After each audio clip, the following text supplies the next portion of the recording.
品，我们现在台湾跟马来西亚人都很关注这个案子，黄明志的案件。你黄明志总算到了，你要把话给讲清楚。但现在黄明志你遇到大麻烦了，因为我们从来没有想过，你从没有看过，这一次马来西亚真的是动用了全国的东西在办你。你看到这一次哦，他们马来西亚警方的发言人是他。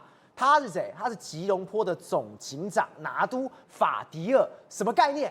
大概就是我们台北市的警察局局长，他亲自督军、亲自发言在办这案件。而且第二个点是什么？这一次在办这案件，竟然是马来西亚的重案组D9。这个D9一出手，真的惨了。这次大马歌手黄明志卷入了台湾的网红谢佑欣在饭店的猝死案哦，这个案情哦。扑朔迷离。那现在大马警方高规格的这个侦办，这个是你看到在第一次10月22号这个案件发生的时候，黄明志当时被延长扣留2天，他的拍的这个口卡档案照。然后呢，结果这整个案件啊，其实之所以后来会这个急转直下，包括从一开始说黄明志他是持有毒品啊，还有吸食毒品啊，后来不是这个交保，现在什么谋杀罪来办，这个案情变成谋杀罪。关键就在于大马警方、马来西亚警方，他幕后有一个很低调在运作，但是往往关键时刻才会由他们来出手的D9，马来西亚警察的刑事调查局 JSJ 下面的一个专门的D9重案组这个单位。对，这个D9重案组这个单位呢，他们专门负责侦办重大的组织性犯罪、谋杀案啊，还有包括这个重伤啊、绑架啦、重大的抢劫等，全马来西亚国家高度瞩目的一个刑事案件。然后呢，这个组织呢，也是被马来西亚警方委以重任的最高层的刑事侦查的这个部门，就有点类似我们台湾的刑事警察局当中的精英单位。那出动了这个D9呢，再加上全部由这个你知道宣布说这个刑案啊改成谋杀罪来侦办，也是由吉隆坡的总警长拿督法迪尔他来这个宣布。法迪尔的这个职位啊，就相当于是我们在台北市的这个警察局局长。你想想看，一个谋杀案，一个刑案，在台北市什么时候看过警察局长？顶多就是最多就是分局长，从来没有看到警察局长，或者是4刑大队长。对，所以但是吉隆坡总警长法迪尔他出来讲这个的时候呢，你就知道这秀出了一个不单纯，就是要黄明志死。对，虽然2023年马来西亚已经修法废除了强制死刑，但是你要知道，他就算逃过了死刑啊，谋杀罪如果成立的话，他大概也是30-40年的这个无期徒刑啊，还有包括12下的鞭刑。对，那个鞭刑就是可怕，恐怕他吃不消。再来，这个中国报的这个页面，它是马来西亚的这个华文媒体。那当地的华文媒体，他们把这个黄明志的这个案件啊，就好像我们这个第一则新闻、第二则新闻这样，他就像 Part 2、Part 1这样子 ，P01、P02，你看到没有？现在已经到了 Part 102了，101、100了，已经报道到这么多了。所以今天完全破百，这代表什么？马来西亚人都很关注这个案子，所以他们才要继续写下去。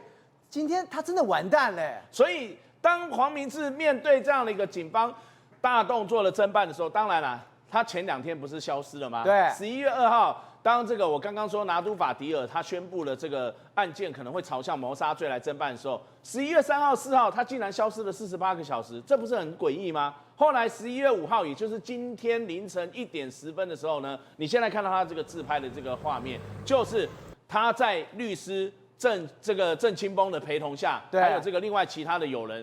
到了这个吉隆坡的这个他的金马警区，他的这个主任警察局就直接到那边投案。在进警察局之前，你看他还穿着一派轻松，这个旁边是他的这个律师，就这一位郑姓的律师。然后呢，他们坐了3台车，还有5-6个人就浩浩荡荡到了这个警察局。进入警察局之前，他头戴了这个毛帽，然后把这个口罩往下拉，然后穿着很轻松，然后录完了这个影片，然后他就去对照这个事情发生的这个时间序10月22号下午的时候1点多的时候，发现了这个谢佑欣他沉尸在饭店的时候，这个案子发生的时候，那时候其实我们台湾还有包括马来西亚都还不知道这个案件。可是你看到这个 IG 啊，这个是属于这个黄明志的 IG， 他还不断的去扒就算是你跟谢佑欣有工作上的往来，你总会有一些这个遗憾，他还不断的去扒 IG， 一直到11月2号这个事情10月底11月初爆发出来之后。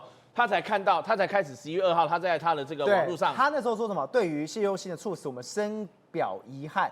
RIP。然后还说什么救护车迟到1个小时，对后来不是被马国的卫生部当局打脸说那个时候他就说不关我的事情。对结果11月5号躲2天之后，你出来了。他进去之前先拍的这个自拍的影片，对然后接下来他马上也在社群网络上上传的说，他刚从新山到了吉隆坡，已经跟警察约了时间到警察局报案跟报道，现在抵达警察局了，我会全力协助警方调查，给社会大众和死者家属一个交代。然后他还说，我不会逃，之前他7次的通缉令都是我自己主动去报道，不曾逃过。好，显示说我会去面对，但是他可能没有办法预料，也不知道他面对的是。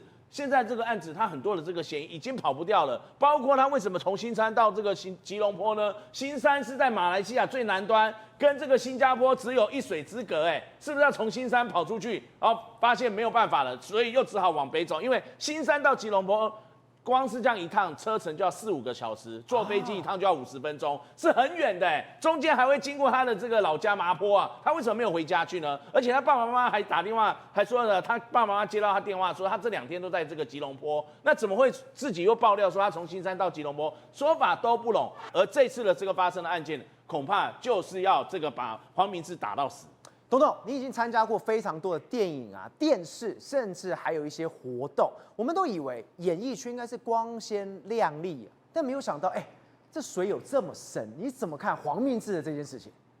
我觉得我个人最深的体会是，你进了这个修罗场，你要怎么样是个人靠自己的发挥，然后所以每一个人他的底线在哪里也非常的不一样。那比如说像最近。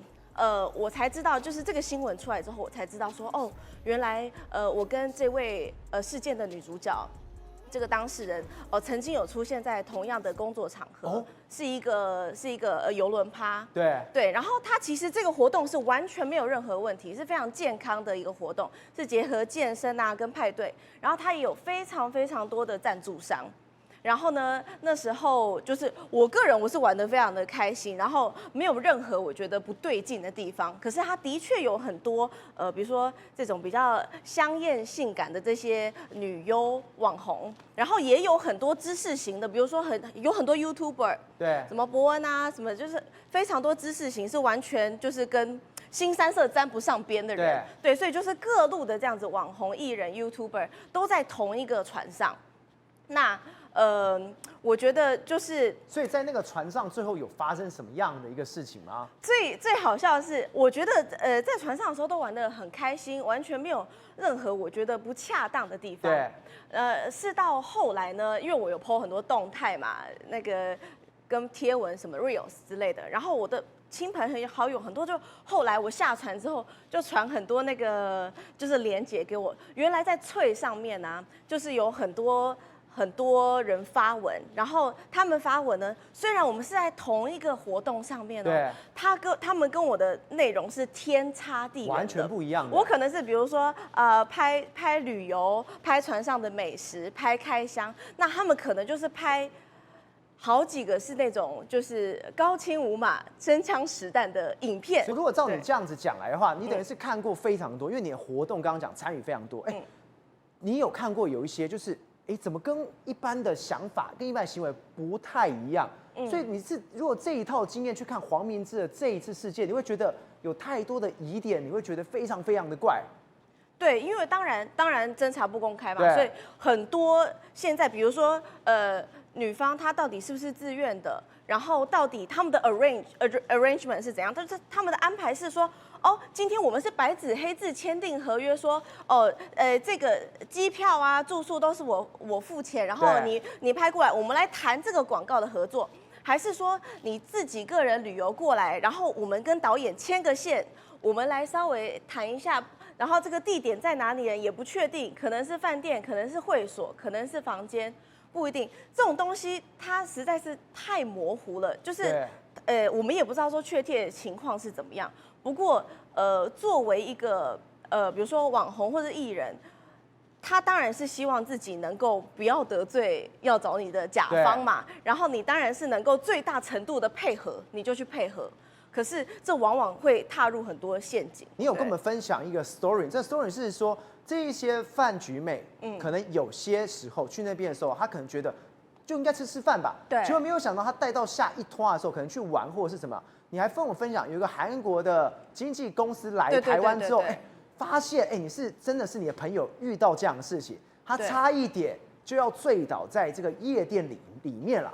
这个故事我觉得非常可怕。对，就是因为那时候我们朋友有许多那种音乐圈的人，然后那个音乐圈制作人这样子，然后他们就说也有那个韩国的数一数二的制作经纪公司，他们的高管跟艺人还有 agent 都会来。对。然后呢，我们就想说，他们就邀请了一些网红跟一些比如说女团的歌手什么的，然后就大家会一起这样子互相联络。那我就跟我一个朋友一起去，然后呢，我们去之后，他就是我这朋友是这样他是一个千杯不醉的夜场蛟龙，对，他是绝对不会喝醉的人。然后呢，所以我就很信任的，我很放心他，我就去接电话了这样子。然后呢，回来之后我就发现他不见了。然后原来呢，他被这个韩国的这个经纪公司这个经纪方呢，他们邀过去可能碰个杯，然后交流一下，喝个酒。没想到他一杯就倒了。然后呢？结果我最后去看他的时候，他就被就是被一群男生这样子围住，然后我们赶快有朋友过去把他救出来，因为他已经失能了，他已经完全没有办法无力失能了这样子。然后我们把他拉过来的时候，那群男生还非常的被冒犯，然后有骂我们这样子，就觉得我们很没有礼貌，所以呢我们就把他拉回来。结果后来我们就好好的把我们这个朋友围起来。对。后来发现别的女生，我们不认识的女生也过去，也被他们邀请进去，因为他们还没有停手他们再邀了别的女生，然后一样的就是碰个杯，立刻就倒了。对，然后很像在测试说，这样子放药到底对人的，就是会对女生或者是……等一下，如果照你这样讲，他们等于是把这一些人当成实验品在下药。对，然后就像一个社会实验一样，你看一下你多少量这个女生会完全失去行为意识。所以我觉得，如果这些场合没有你真正的好朋友，是非常非常危险的。所以你刚刚提到夜店，或是提到这个游轮趴上面，真的在这个全世界里面，真的有一种圈子的人，真的是专门去干这样的事情。他们专门都在诱骗这一些人去他们的 party， 然后去做这么多很坏的事情吗？我觉得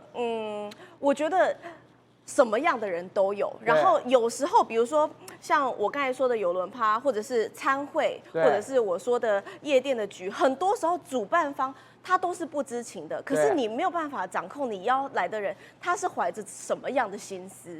对。郑凤，我们刚刚听完真是毛骨悚然。如果是真的是这种情况的话，今天这个黄明志真的好好接受这个所谓司法的审判，而且司法审判非常重进行说用谋杀罪办，你要么是直接给你死刑，要么无期徒刑，这是什么？马来西亚有鞭刑的。好，你今天如果马来西亚没有给我们一个交代，你今天跑来台湾，你不要想说我们台湾不能够办。我们台湾司法也可以去办你的，是没有错。我们那天才讲说，谢佑欣当时在马来西亚身亡的时候，他并没有被列为被害人。先注意一下，当时没有。我们前天在讲的时候，后来黄明志也只有被被吸毒跟持有毒品罪去侦办。但是前几天怎么样？这个案情急转直下，他改用什么谋杀罪？我跟大家报告，马来西亚的谋杀罪在2023年以前叫做唯一死刑，所以黄明志算是 Q 丢，因为后来改成30到40年，然后接下来就是刚刚那个金明哥讲了，可以编最少 at least 12下鞭刑。对，好，那为什么我要讲这个？因为如果马来西亚警方用谋杀罪来侦办的时候，代表他是重罪。对，我国有没有这个司法管辖权就有了。为什么？因为代表谁是被害人？谢佑欣是被害人，我们台湾人是被害人，属人主义，所以台湾的司法单位就可以立案侦办。以前台湾有没有办过这种这个转让近交致死的案例？有最有名的当然就是什么2016年的 W Hotel 的什么女模吸毒过世案。你说这位土豪哥是没有错，这个被告他长得很憨厚，胖胖的，可爱，长得像哆啦 A 梦。他当时呢，因为他们家非常的有钱，所以他还跟谁结婚？你知道吗？叫东吴校花。然后他当时还开什么 Rolls Royce 去迎娶那他的家世当然非常的显赫。不过2016年因为一场 party 就改变了他的一生。就我们刚刚讲，他做了什么事情？他转让禁药。对，他是2016年12月2号的时候，他跟2个朋友去 W Hotel 开了一个 party， 然后隔天呢就找药头去买药，然后又找了3个小模来，接下来开始什么？你知道吗 ？non-stop 不断电的吸毒，吸了什么呢？安非他命、K 他命，还有这个不知名，就是你也不知道它的成分是什么的咖啡包。好，我们之前有讲这个混合毒品，它的风险对很高嘛，很高，对不对？一定死的。这个死亡率太高，我们现在讲冷刚的吸起来嘛，施用新兴毒品2天就11个。好，所以呢，这个3个女生中，其中有其中先有一个女生，她已经出现弄瘪，因为她 non-stop 40个小时都一直在吸毒开发，都没有在休息睡觉，所以其中有一个女模已经出现状况，一直用头去弄瘪。这时候大家就应该停止了，对不对？结果没有，大家继续吸。另外一个郭姓女模就是现在图片上这一位，她出现了什么状况？她出现神志不清，开始穿衣又脱衣，脱衣又穿衣，大概就刚才怪怪嘛，怪怪以后要安怎？接下来你知道吗？发现她就开始抑郁，就是已经讲话讲不清楚了，都会啊，都会啊，以后你怎样安怎嘞？照理说，你的同行有人看到这个郭女都会啊，应该要改安怎？送医啊，赶快送啦！来玩金卡嘛，对不对？结果会叫啥？叫密医来了，叫密医来帮他打针排毒针，不打还好，一打病情加重。结果6个小时之后，他才发现这个人按这个状况不对，跟上一本龙总教学医院呢，连龙总都没办法救，就死在医院了。好，那这个状况之下，这个朱姓男子当然就会被以什么转让禁药致死罪去办了，对不对？我跟大家报告，你知道他一审判多久吗？转让禁药致死罪哦，他是药事，他是7年以上徒刑，他1年给他判10年，对，重不重？好重哎，对很重哎，他只是转让禁药而已，不，他怎么会知道郭姓女模会死掉？给他判10年，结果后来哈，我跟大家讲啊，法官否刑，法官就说啊，我去检验这个郭姓女模的毛发，发现说，她之前哦，因为她的毛发有验出毒品，毛发验出毒品代表想力怎样？他之前也有接触过毒品，所以你的毛发才会长出说有验出毒品反应。所以后来呢，法官呢改用什么？改用毒品罪啦，然后这个过失致死啊，改判他2年10个月。好，那这个案例哈，其实是一个非常悲惨的案例。不过也跟大家讲了什么，就是说，如果你黄明志哈到了台湾来，其实台湾还是有司法管辖权的。那我们前几天是不是有呼吁家属，如果你想要台湾的司法单位帮你找真相，先不要火化嘛。那现在马来西亚目前看起来，他的遗体就是这个谢姓女模的这个遗体也没有发交给家属。好，那如果你这个家属真正想要台湾的检警帮你找真相的话，之后哈把遗体运回台湾，然后赶快去提告这个转让禁药致死罪，或许还有机会找到真相。宏观取材，厘清真相，犀利精准，深入剖析，时刻掌握关键，新闻时事不漏接。老时段，新气象，我是钟耀和，关键时刻2.0，全新出击。